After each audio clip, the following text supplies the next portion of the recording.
एक अच्छा बुद्धिमान व्यक्ति वो है जो सही विचार के पक्ष में खड़ा भी होता है। जैसे हम लोग अभी क्या करते हैं कि कोई समाज में हो रहा है कुछ, आपको अच्छा लग रहा है तो ठीक है, नहीं लग रहा तो ठीक है, अपने काम से मतलब है, पढ़ाई में लगे हैं, आईएएस बनना है। कुछ गलत भी हो तो भी हम बहुत खुल के खड़े नहीं होते उसके खिलाफ, क्योंकि अपने अपने काम में व्यस्त हैं। तो जैसे अगर आपको लगता है कि अभी जैसे सिटीजनशिप अमेंडमेंट बिल आया है, एक्ट बन गया है, जिनको लगता है कि ये अच्छा है वो उसके पक्ष में खड़े हों, जिनको लगता है कि बुरा है उसके विपक्ष में खड़े हों। पक्ष या विपक्ष में खड़ा आदमी उनसे बेहतर है जो उस पर चुप है, जैसे कि हम लोग चुप हैं, क्योंकि उसकी एक समझ है और वो अपनी समझ के साथ कम से कम अपनी बात कह रहा है।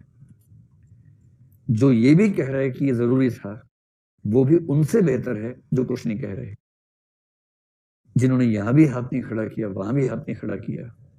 जो दे उसका भला, जो ना दे उसका भला, जो हमेशा इसमें खुश रहे, उन पर यह आरोप आएगा कि उन्होंने कभी भी अपने सही विचार का समर्थन नहीं किया। जो तटस्थ है समय लिखेगा, उनका भी अपराध। अपराधी केवल वो नहीं है जो गलत काम कर रहा है, जो गलत काम को चुपचाप देख रहा है अपराधी वो भी है। इसी दिनकर ने कहा, समर शेष है नहीं पाप का भागी केवल व्याध, जो तटस्थ है समय लिखेगा उनका भी अपराध। और एक और शायर आजकल बहुत प्रसिद्ध हो गए हैं, उन्होंने इसी पे एक शेर लिखा, बुरे लोग दुनिया का खतरा नहीं है, शरीफों की चुप्पी खतरनाक है। कि जो चुप रह जाते हर मामले में ना, जहां बोलना चाहिए वहां नहीं बोलते, वो ज्यादा खतरनाक है। बुरे लोग उतने खतरनाक नहीं है। तो विचारों में संगति हो, सही विचार के पक्ष में खड़े होने का हौसला हो, सही विचार के पक्ष में खड़े होना, अपनी बात को रखना, तर्कों के साथ रखना, बेहुदे ढंग से ना रखना, मारे पिटाई के साथ ना रखना, अपनी बात को सही तरीके से प्रस्तुत करना, ताकि सही बात सही तरीके से समाज से पहुंचे। और जो लोग सही विचार के पक्ष में खड़े हुए हैं वही दुनिया के सबसे महान लोग हैं। उनमें से एक का नाम है सुकरात। मेरा सबसे प्यारा, मेरा सबसे फेवरेट चिंतक सुकरात है इस मामले में। चिंतक के मामले में नहीं, हो जा रहा है, चिंतन के मामले में नहीं है, चिंतन और जीवन के बीच में अपार्थक्य के मामले में, इन सेपरेशन के मामले में। और सुकरात को लेकर एक कवि ने एक लाइन लिखी थी जो मैं, मतलब ऐसी लाइन है कि सुन के मैं पगला गया था। मेरा एक दोस्त फेसबुक पे एक्टिव था, एक जमाने में मैं फेसबुक पे काफी एक्टिव था, बड़ा अच्छा लगता था फेसबुक पे, उस आभासी दुनिया का अपना एक शौक होता है।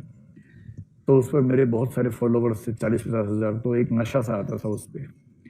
बाद में मैं समझ गया सब बकवास है, कुछ है नहीं उस सब में। तो मैं 1.5 साल से उससे दूर हूँ, मैं इतना खुश हूँ उसके बाद से, तो मेरा मन नहीं करता उस पर लौटने का।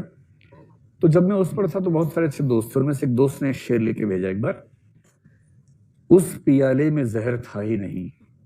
क्या बात है, सुना ना आप लोगों ने? नहीं, मैं सुना के रहूंगा, चिंता ना करें। जिन्होंने नहीं सुना मैं सुना के रहूंगा, इस शेर का अपमान मैं कर नहीं सकता। उस पियाले में जहर था ही नहीं, वरना सुकरात मर गया होता। अब तो मर तो गया था, भाव समझो भाव। सुकरात का शरीर मरा, सुकरात के विचार नहीं मरे। आज तक हम सुकरात की बात कर रहे हैं, इसमें सुकरात जिंदा है।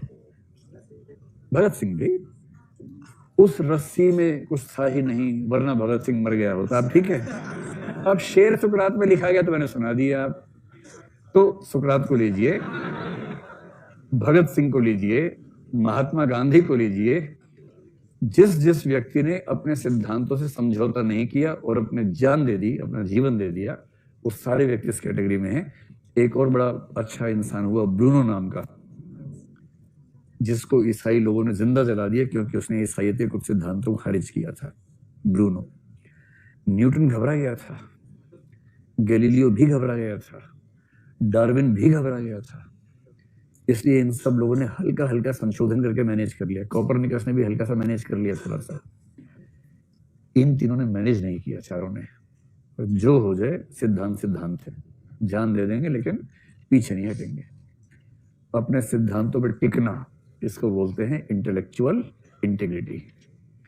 एक तीसरी बात कुछ लोग और कहते हैं कि जब आप अपना मूल्यांकन करें और जब दूसरों का मूल्यांकन करें तो आपके नैतिक प्रतिमानों में अंतराल नहीं होना चाहिए। अपने तथा अन्यों के मूल्यांकन में समान प्रतिमान, अपने तथा अन्यों के मूल्यांकन में समान प्रतिमान और समान कठोरता, प्रतिमान भी समान हो, कठोरता भी समान हो। उतना ही रिगरसली खुद का इवैल्यूएशन करना होगा जितना रिगरस तरीके से दूसरों को इवैल्यूएट करते हैं।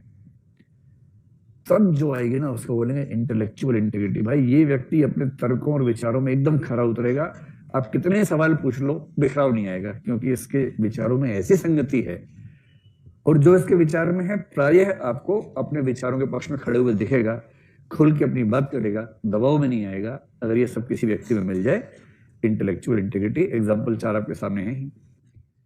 अभी कुछ लोग हमारे देश में ऐसे जिनकी हत्या पिछले 5 साल, अच्छा एक तो भूल ही गए, कबीरदास। अरे बाप रे बाप, इन सबके पापा का नाम है कबीरदास।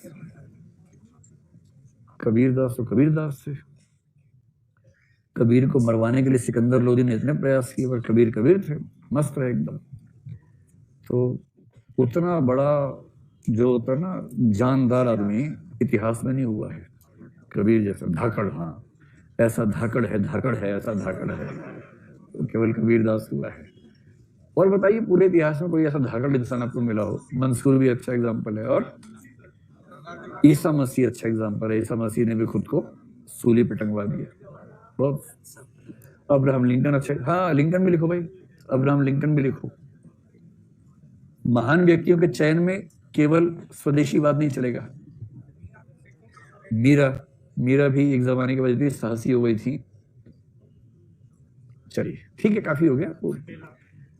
मंडेला भी ठीक, मतलब बेसिक बात है, कुछ एग्जांपल होने चाहिए आपके पास। चारवाक का नाम लिखने से बचिएगा, सोच सकते हैं, लिखना मत। जैसे आप कहें कि अपनी बात पे टिके रहने का साहस जो हनी सिंह में है वैसा किसी में नहीं है। तो कह सकते हैं कि हनी सिंह खुल के बोलता है, बाकी लोग छिप के बोलते हैं वही सब बात, हनी सिंह खुल के बोलता है, तो इंटेलेक्चुअल इंटीग्रिटी। लेकिन ऐसा लिखिएगा मत, क्योंकि उससे आपको नुकसान हो सकता है। हो सकता है परीक्षक मस्त हो जाए, फिर गाना चला है हनी सिंह का, फिर चेक करे कॉपी आपकी, और फिर वो देखे 4 ही पेपर बचे हैं और कहे 4 बच गए हैं, लेकिन पार्टी अभी बाकी है। आज ब्लू है स्याही स्याही स्याही स्याही स्याही स्याही। ऐसा कुछ भी तो कर सकता है, उसका क्या भरोसा है? क्या मौलिक प्रयास किया मैंने, इसे मौलिक क्या है? ब्लू पहले था, पानी पहले था, स्याही पहले थी, मिला दिया आपस में, ब्लू है स्याही स्याही हो।